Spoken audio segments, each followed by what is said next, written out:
Hello, this is Vreemdste. I'm Kimi and I'm Paul Aaron. And this is the Get to Know the Mercedes F1 AMG Junior drivers. And this is say it again. Mercedes AMG F1 drivers. No! No! And this is Get to Know the Mercedes AMG F1 Junior drivers. Take 600. Guys, what's the weirdest race you have ever driven? I need to think. Okay, wait. I need to think about it. Probably I need to go back to the go-karting days. When I came back from the accident in 2020, I did one race and I stopped the lap before the race end, and it was really weird feeling. What? I don't know. Great. Yeah, it was not a great feeling, to be honest. What about you, Fred? For me, probably Monaco in 2022. It was it was in Formula 2. It was really difficult in the race to overtake, and basically people was doing cool push like in qualifying, and it's not what you expect for a feature race in F2. Why did you guys decide to become a racing driver?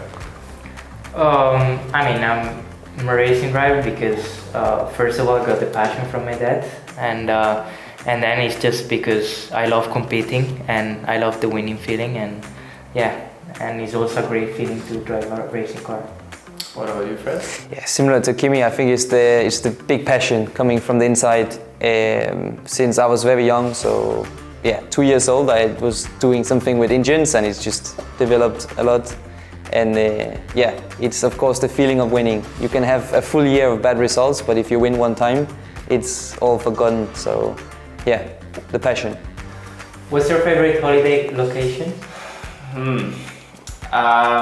Again, a difficult one. I mean, I think there's many great ones, but I guess from the movies and from the stereotypes, USA has always been on the top of my mind. I would like to go to California, LA.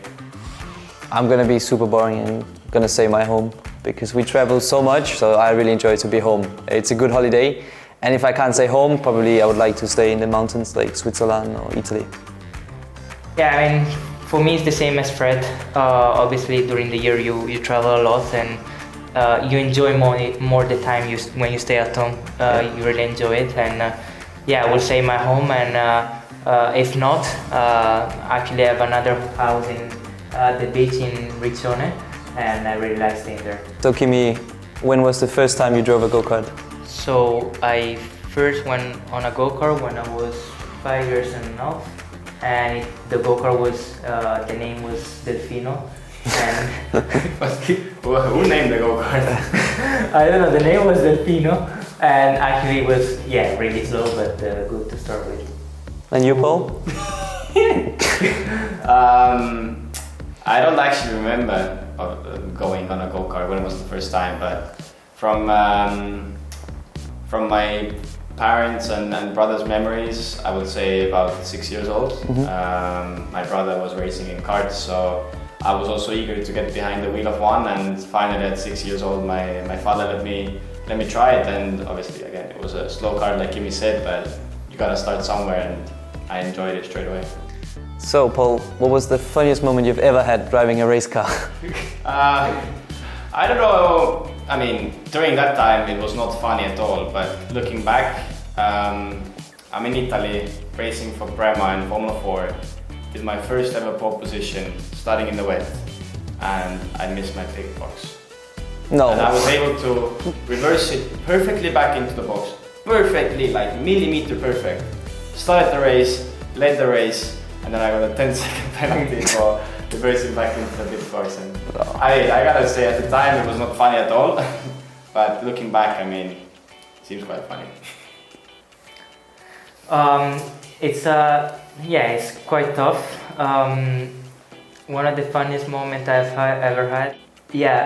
While speaking on the radio with my engineer, I completely missed the corner, and I went off. No. And it was really embarrassing. But when you look at it, it was quite funny. Nice. You? Well, I will actually go back to karting because I have the worst one. During the World Championship in La Conga, I was going out for, I think, the pre-final or the one of the heats, and I just exit the pits. I warm up my tires and I spin. And I'm in the grass, and I'm basically finished. So this was the worst day of my life. So bad. But no, now looking back, it was very funny. See you next time. Thank you for watching. See you.